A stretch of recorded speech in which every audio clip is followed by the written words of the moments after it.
Hey everyone, welcome back to Automation. So today you're witnessing the very rare cleanly shaven version of me. It's just because I was at an interview today, so I had to look clean. But while you're enjoying that, I figured that today we would create something interesting, because interesting is what I like to do around here.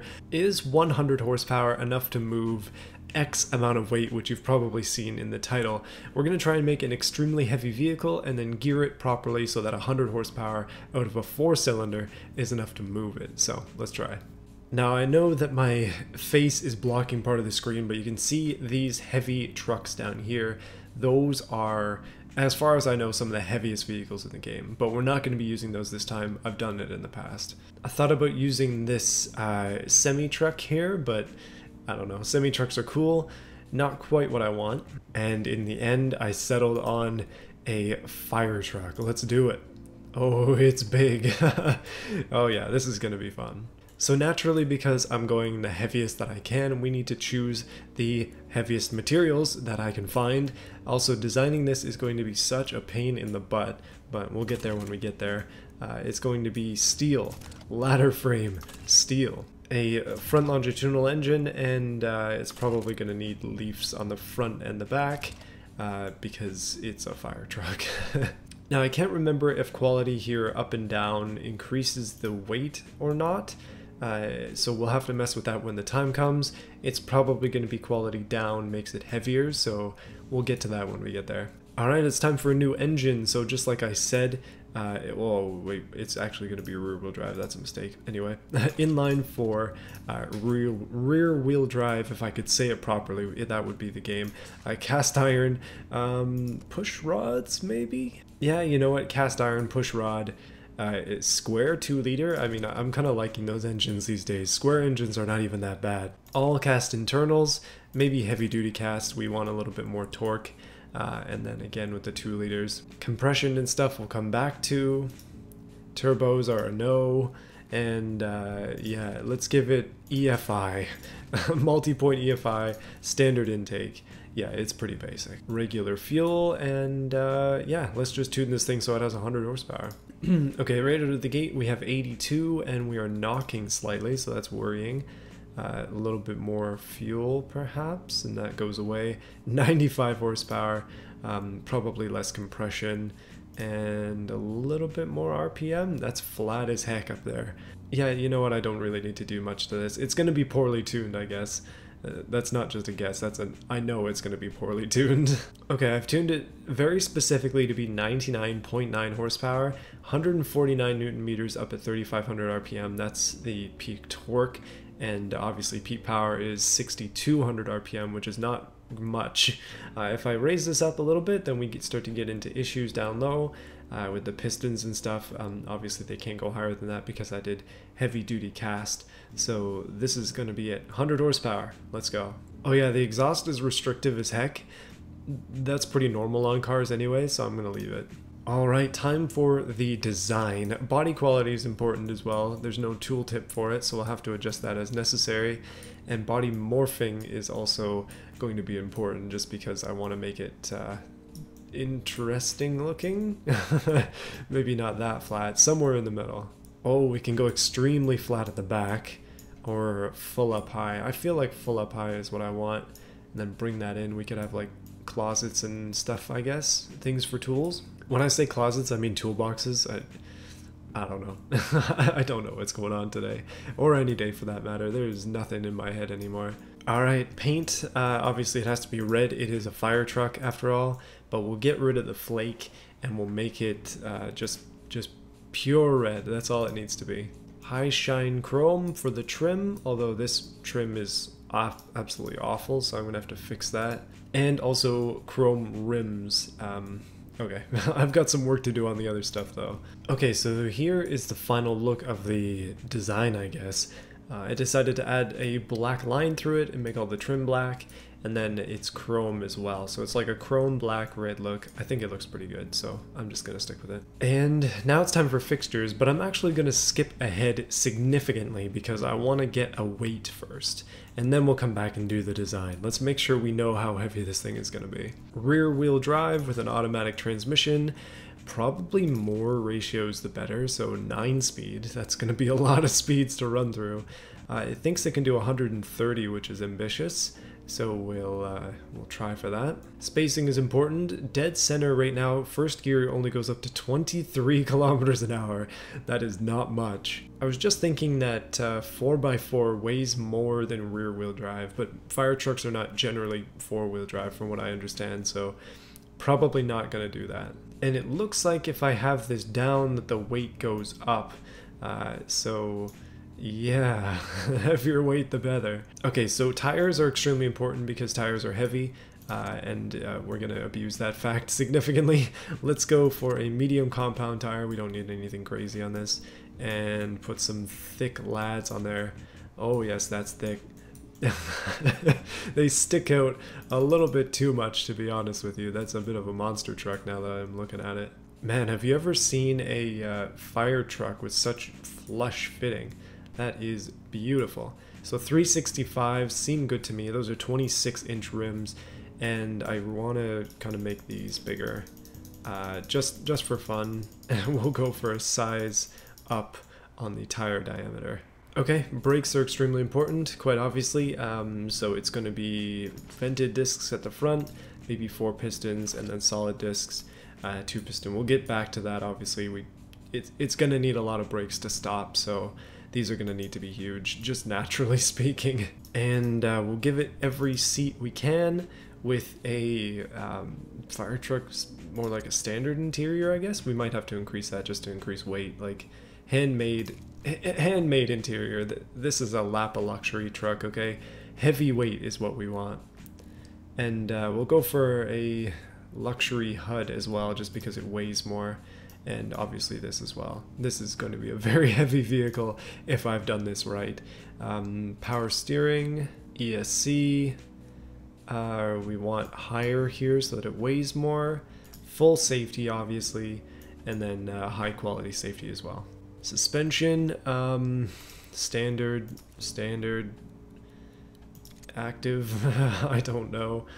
Oh my goodness, the car's engine is underpowered. Yes, now the game knows what I'm trying to do. Oh boy, she thick. That's 5,677 kilos. Yeah, that's without adjusting the chassis weight, so this is going to be good.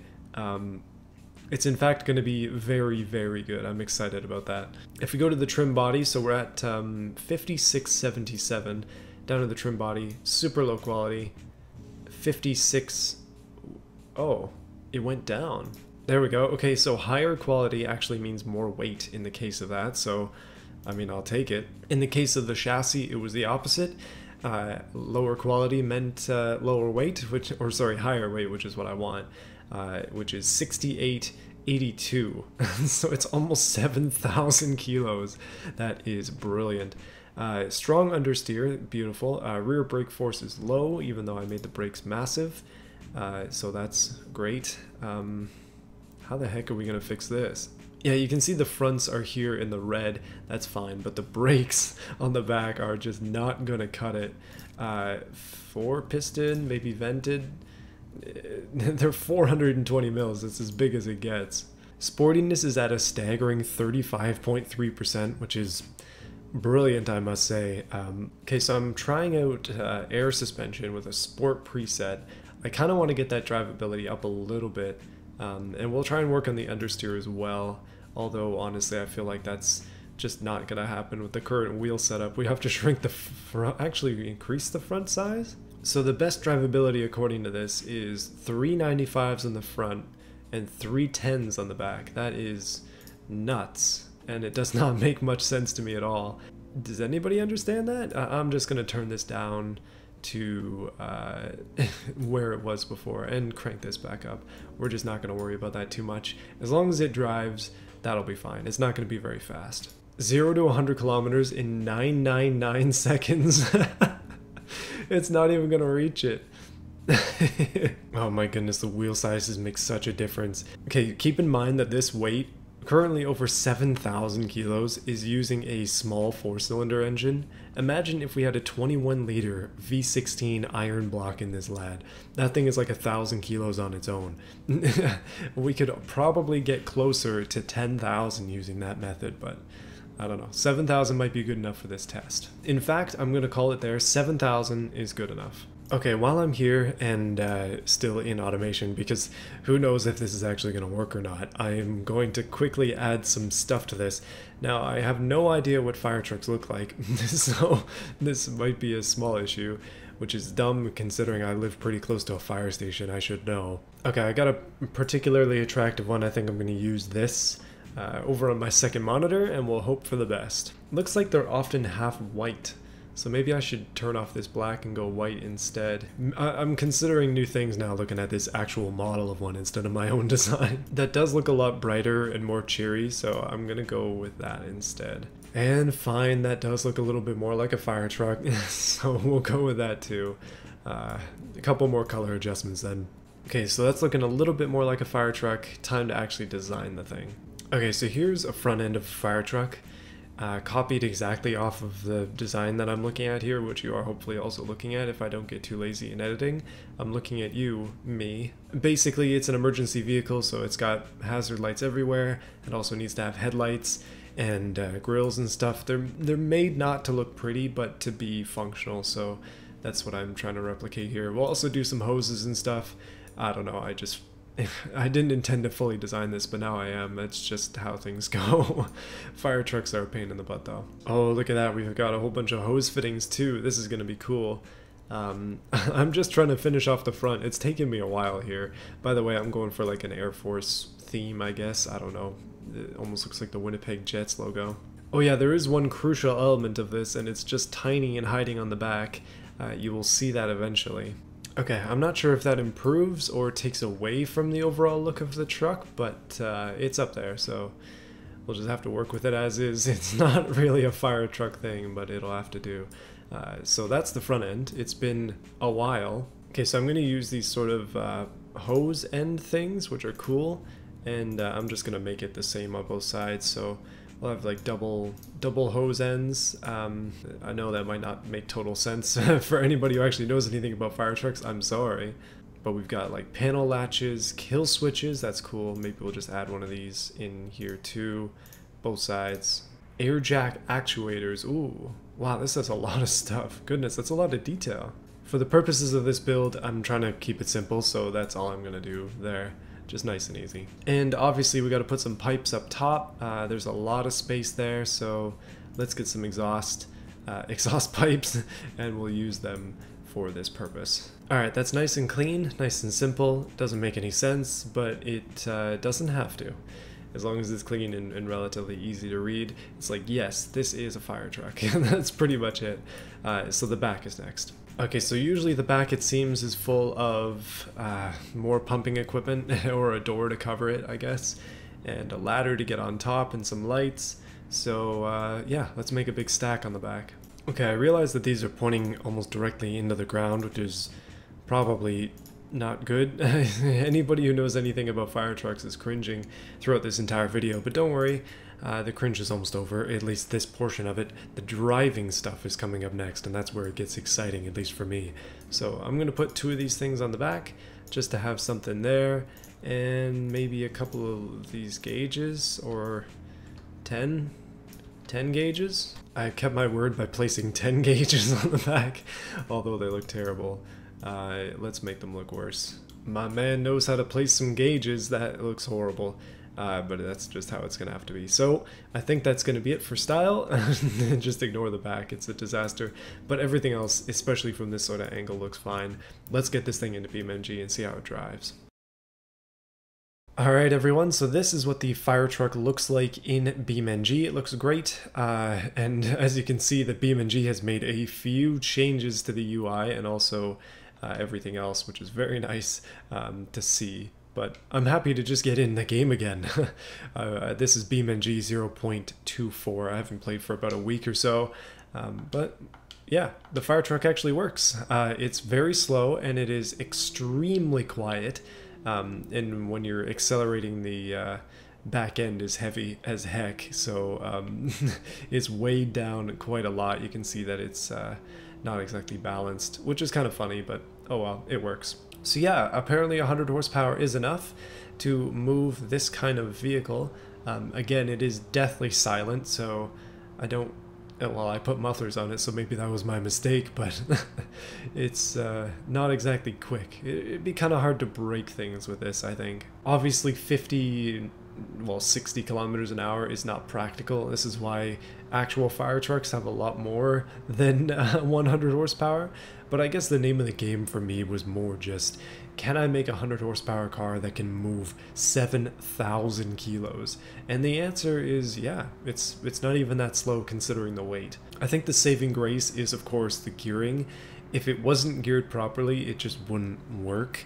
So it's quite important that it is where it is. I don't think this would work without that. But I had a few ideas for this. Specifically, I was thinking about maybe doing a bit of a challenge for this vehicle, because obviously the name of the game here is extreme weight. And yeah, let's see how it handles it. So my first test and my first sort of idea is, for some reason the radial menu is no longer working for me, but let's spawn in a trailer. I think I have a few of these. I almost thought the skateboard was a trailer for a second, but I specifically put a hitch on the back of this because I really wanted to see if we could tow a full trailer of hay along with the weight that we currently have, because let's be honest, that's what we're all wondering. You're probably also curious about what the weight is in pounds and also kilos of these vehicles, so let's put them on a scale to find out. Okay, so it's 7,064 kilos in automation, and in beamng it is 7,377 kilos, which is 16,265 pounds. Not light in the slightest. Let's bring that trailer up here and see how much this full rig weighs. I really like messing with weight, and I love weight reduction, so this kind of stuff is just way up my alley. But let's do it. This trailer is not light either, and I believe that these scales total each other. So the weight of the combined load, actually, maybe they don't, yeah, they don't total each other. So the trailer weighs about as much as the truck does. So this is basically like pulling two of these. Let's continue our adventure. Very, very slowly, unfortunately. But you know what? It still is hauling. This 2-liter, 100 horsepower engine is apparently all you need, as long as you don't care about getting up to speed or moving quickly at all. 30 kilometers an hour is not very fast. You know what I'm going to say though? This is a reliable 40 kilometers an hour. That's what it is. Reliable transportation of hay. Just buy yourself a fire truck if you're a farmer. Come on now. Yeah, I don't think this is the heaviest vehicle I've ever made. I believe I have made a heavily armored vehicle at one point, which was, I think it is one of my more popular videos, so most of you probably have seen it. But yeah, that one was a little bit of an exception to the rules, and also just way, way too heavy. I think it was 10,000 kilos or something. Just too much. Alright, I want to try something. I know we're going to take about an hour to get there, but I want to go off the ramp up there to finish off this video. Come on, truck, let's do this. The weight scale is there. Come on now, 47 kilometers an hour. This is like school zone speed. Actually though, if you do 47 in a school zone, you're getting a ticket. Come on, boy, let's move. You know, beamng has recently updated a bunch of stuff, so I'm going to do a video on it. I like to do videos on beamng updates. Specifically some of the new vehicles and stuff. I'm going to make a new daily, as I have in the past, pretty much every big update that Beam does. But one of the things they did was update the textures, and that's going to be a fun one to look at. Although these things here are definitely still orange as heck. There's supposed to be bales of hay, but now they're orange blobs of textureless nonsense. Alright, let's do it. 50 kilometers an hour, coming up to the half pipe. We're not going to make it up the half pipe, there's no chance, so I'm just going to go off the left side, and we'll get into some of that spine-tingling madness that this fire truck is known for. I'm running out of ideas here. Okay, let's go. Come on. Speed. Power. Friendship? That is almost 90 degrees. Okay, that was definitely worth it. We didn't even lose the hay, come on, this is the perfect delivery vehicle. Alright, as you probably think, that is it for this video. Hopefully you enjoyed it. Let me know what you thought of it in the comments. And yeah, what should I do next? I know this is a bit of a dumb idea, but I have a lot of dumb ideas, okay? Sometimes you just gotta set them free on the world and just make people pay for their transgressions by making terrible cars in automation. That's just who I am. And the engine is immediately hydrolocked. Where even is the engine on this? I don't remember seeing it. It's at the front somewhere. Oh yeah, no, it is entirely submerged. Well, I tried, okay? I tried. I thought it would be fun to drive through this, and evidently it was not. I'll see you guys again next time. I just want to give a special shout out to those who have chosen to support this channel, specifically via the join button. You guys are awesome. And again, every single week you get a shout out from me for being an advanced supporter. If you want to join this crew, the join button is there, and this is the $5 tier. So we have Overlord, QT Bear, both of you guys coming up on 2 years of support, which is insane. Terry Williams as well, 21 months, my goodness, man. G.A. Pope, Davis Heister, The German Dude, Mickey K1, Sleep64, Childish Sin, Jug, Antisocial, Jared. Holy crap, there are a lot of you. I appreciate you all a lot, and I'll see you guys again next time.